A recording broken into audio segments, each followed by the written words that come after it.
So can a home inspector justify damage to your house? Yes and no. Let me give you a couple examples and some standards so you can make a reasonable decision or a claim if needed.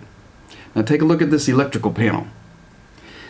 For decades, I would carry a razor blade and score the joint between the metal panel and the wall that has been drywall mudded, painted, caulked, etc. For years. I would score that in order to be able to remove the panel. I could take the paint out of the slot of the screw head with a very thin bladed flat screwdriver, but yet I would still create some damage to the paint. And why would I do that?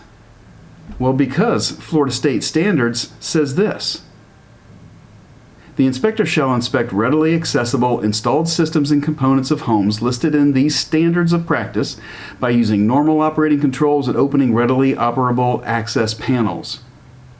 The inspector shall inspect all of the visible and readily accessible electrical systems and components, including interior components of main service panels and subpanels. Check out what the state of Texas says. A real estate inspection requires the use of reasonable and appropriate tools to satisfy the requirements of the standards of practice.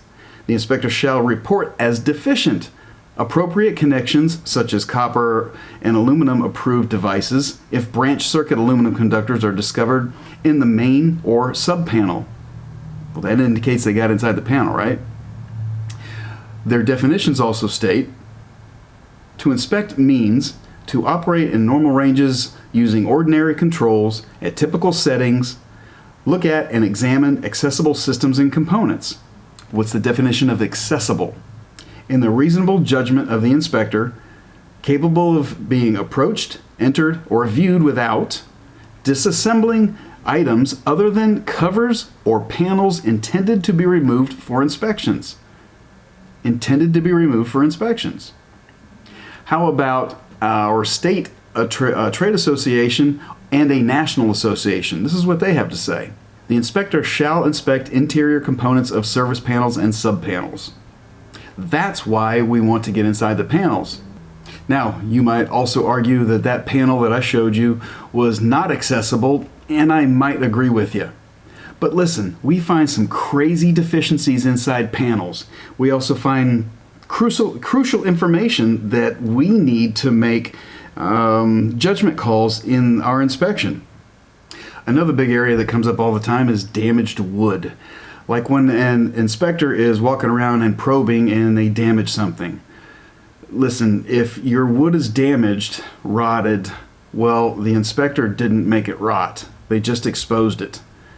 Okay, exposure to moisture is what caused it to rot. And check out what the state of Florida says about probing.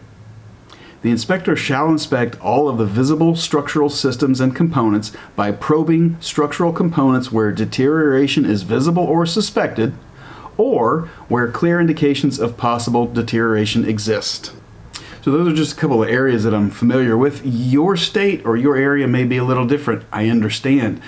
My point is, listen, your home inspector is not typically out there trying to damage your home.